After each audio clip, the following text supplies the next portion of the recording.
जो एक पूरा कार्यकाल मुख्यमंत्री रहे और पूरी सरकार बेदाग रही, पूरी सरकार लोगों का भला करने वाली सरकार रही।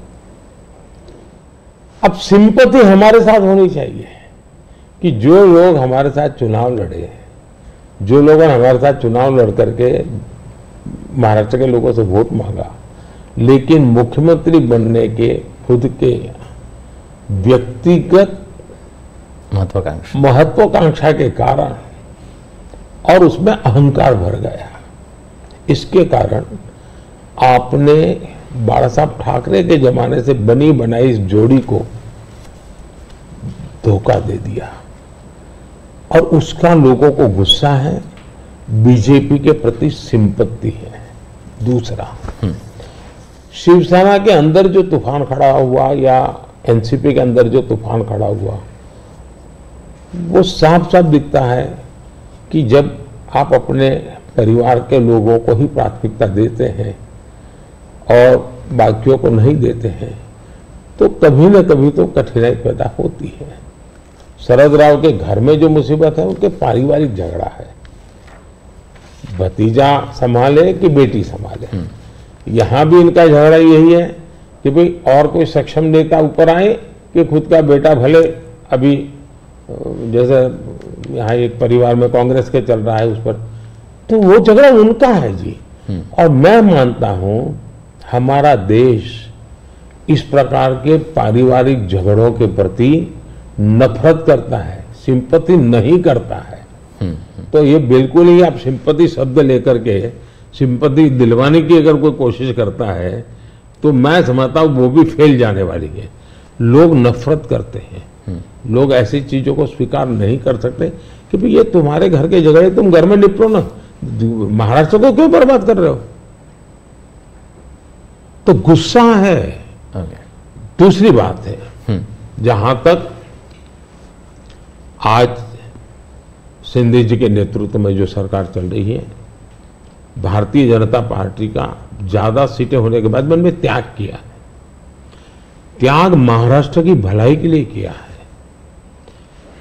कुछ लोगों को लगता था कि हम सीएम बनना चाहते हैं, नहीं, तो हम सीएम बन सकते, नहीं बने हैं। महाराष्ट्र की जनता को हमने कन्विंस किया है कि हम महाराष्ट्र के लिए जीते हैं, हमारे लिए नहीं जीते हैं। और इस चुनाव में ये सिंपैथी हमारे पक्ष में है कि इतना बड़ा दल, एक मुख्यमंत्री, सफल रहा हुआ मुख्यमंत्री, वो आज डिप्टी सीएम बनकर के भी एक प्रकार से खुद के सम्मान को छोड़ करके आज भारतीय जनता पार्टी सिर्फ और सिर्फ महाराष्ट्र के उज्जवल भविष्य के लिए। और मैं मानता हूं हमारे देश में बंगाल बर्बाद हो गया, कोलकाता एक इकोनॉमी को ड्राइव करता था, लेकिन वहां इस प्रकार की उठापटक की राजनीति ने बर्बाद कर दिया। बिहार और उत्तर प्रदेश अस्थिरता की राजनीति ने तबाह करके रख दिए थे। महाराष्ट्र को इस हालत में जाने नहीं देना चाहिए। मुंबई देश की आर्थिक राजधानी है, हमें देश हित में भी महाराष्ट्र में मजबूती के साथ आगे बढ़ना चाहिए। और ये बात हम महाराष्ट्र की जनता को समझा रहे हैं, उनको कन्वे कर रहे हैं, और महाराष्ट्र की जनता बहुत पॉजिटिव रिस्पॉन्स दे रही है जी। ओके, महाराष्ट्र में बीजेपी, शिवसेना और एनसीपी की महायुति बनी है, लेकिन इस चुनाव में आखिरी समय तक सीटों की खींचातान बहुत चल रही है। अभी तक टिकट का वितरण भी बहुत जगह पे नहीं हुआ है। ये महायुति पर एक बड़ा सवाल नहीं है खड़ा करता? मुझे लगता है ये जो पहले दो वाक्य बोले ना, उसके सिवाय बाकी सब जो बता रहे वो उन लोगों का प्रॉब्लम है। वहां सीटें तय नहीं हो पा रही है, वहां निर्णय नहीं हो पा रहा है, वहां पैरेलल चुनाव लड़े जा रहे हैं। इस बाजू तो ऐसा ही नहीं, तो चल पड़े हैं लोग, मिलजुल करके सीटें तय कर करके चल पड़े हैं जी, और वेल इन एडवांस कर दिया है।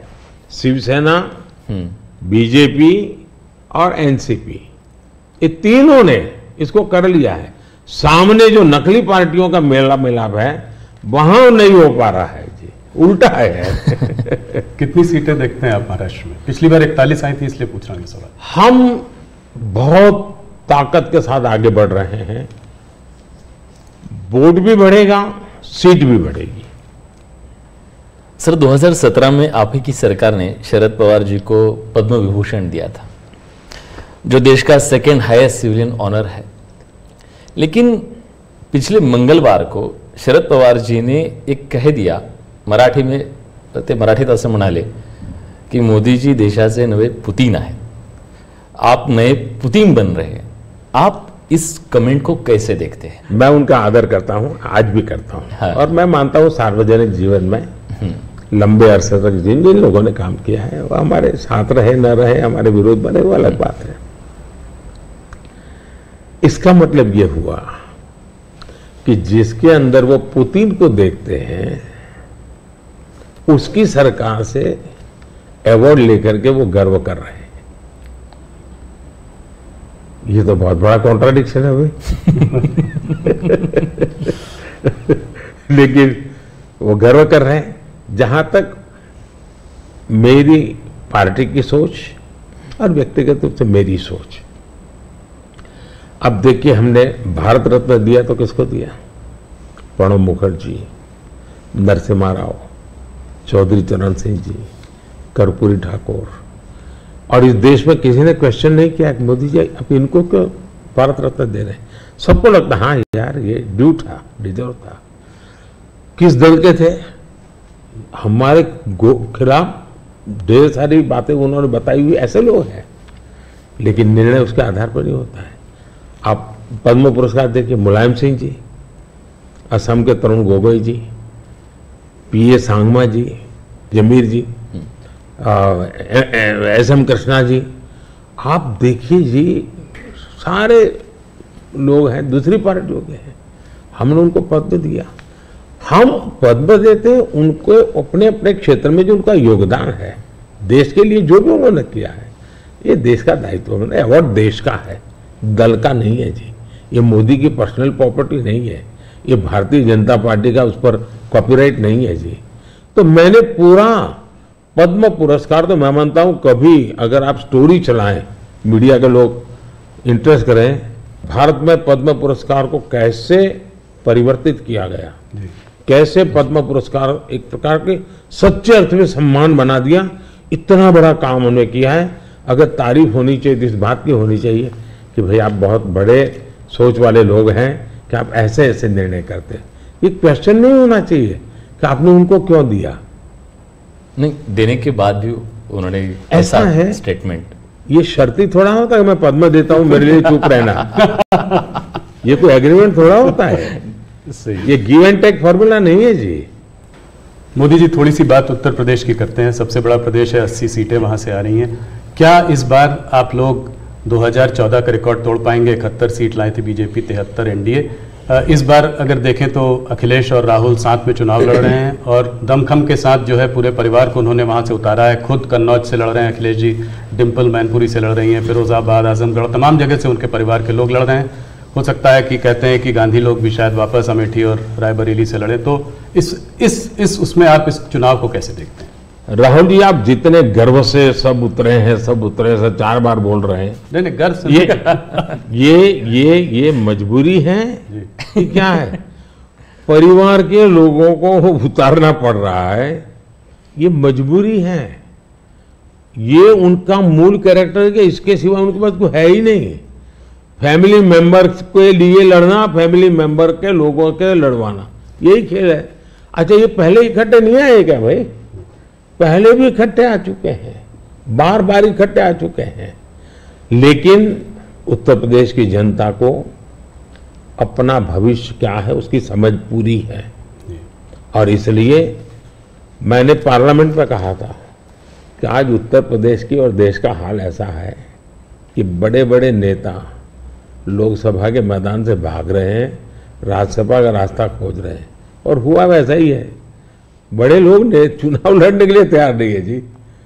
लेकिन हम एक जिम्मेवारी के साथ काम चल रहे हैं, सबको साथ लेकर के चल रहे हैं। और मुझे पक्का विश्वास है कि अब शायद कुछ बचेगा नहीं उनका। कुछ नहीं बचा। 2014 से बेहतर परफॉर्मेंस होगी, उनका कुछ बचेगा ही नहीं जी। जी। एक सवाल और, आप इसका पार्ट जवाब दे चुके हैं इसलिए मैं उसको संक्षेप में पूछूंगा। ऑपोजिशन कांग्रेस सब आपके पीछे कहता है कि सरकार जो है ईडी, सीबीआई, इंटेलिजेंस एजेंसी इसका इस्तेमाल कर रही है।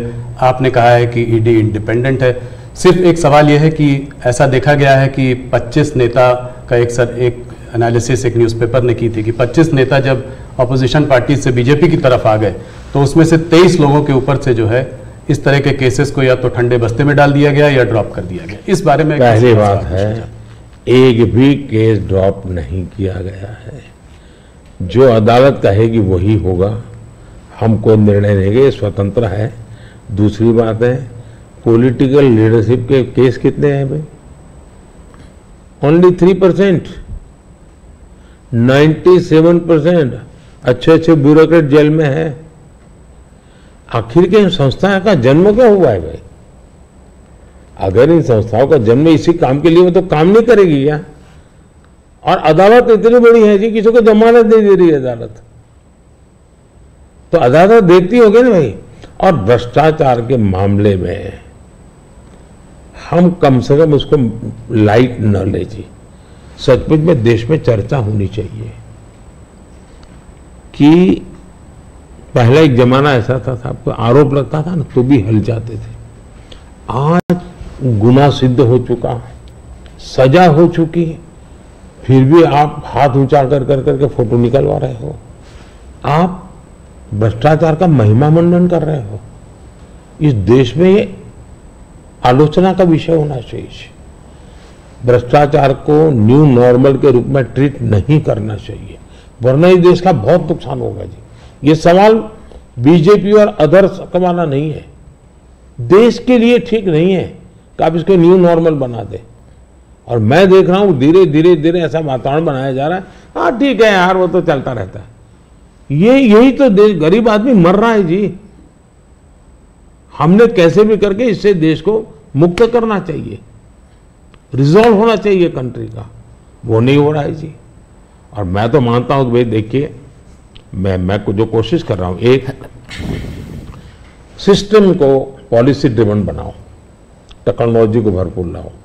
आज हमने, पहले एक प्रधानमंत्री कहते थे 1 रुपया जाता है 15 पैसे पहुंचता है जी। आज मैं कहता हूं 1 रुपया जाता है पूरे 100 पैसे पहुंचते हैं, डायरेक्ट बेनिफिट ट्रांसफर। क्यों? सिस्टम को सुधारो भाई। हमने जेम पोर्टल बनाया, करप्शन को कम करने की दिशा में हमारा बहुत बड़ा कदम है जी। दूसरा, समाज को भी जगाओ, समाज को भी आदत डालो कि भाई भ्रष्टाचार बुरा है, किसी भी स्तर पर भ्रष्टाचार से मुक्त रहना चाहिए। और देश में वो वातावरण बन रहा है, पॉलिटिकल लोगों को डर नहीं है। और मैं मानता हूं उसमें कुछ मात्रा में ये जो सिर्फ हमारा विरोध है इसलिए उनका समर्थन कर देना, ये शोभा नहीं देता है भाई। आपने पिछले कार्यकाल में काफ़ी बड़े काम किए, आर्टिकल 370 को रद्द किया, सीएए को लेके आए, मगर ऑपोजिशन लीडर्स इस कैंपेन में सब कह रहे हैं कि अगर वो सरकार बनाएंगे तो इन सब को जो है सीएए को रिपील कर देंगे। ममता बनर्जी खास करके कह रही है सीएए को इम्प्लीमेंट नहीं होने देंगी। इसको आप कैसे देखते हैं? पहली बात है कि जिसको भारत का संविधान समझ है, जिसको भारत के फेडरल स्ट्रक्चर का पता है, किसके पास कौन काम है वो सब पता है, वो कभी ऐसी बात बोलेंगे नहीं, क्योंकि ये उनके अधिकार क्षेत्र का विषय ही नहीं है जी। अगर मोदी भी राज्य का मुख्यमंत्री होता है तो नहीं कर सकता है जी। जो भारत सरकार के विषय है वो भारत सरकार करेगी, जो राज्य सरकार के विषय होते हैं वो राज्य सरकार करेगी। लेकिन जनता को मूर्ख बनाने की फैशन हो गई है, जनता को अंधेरे में रखने, इसलिए वो कुछ भी बोलते रहते हैं।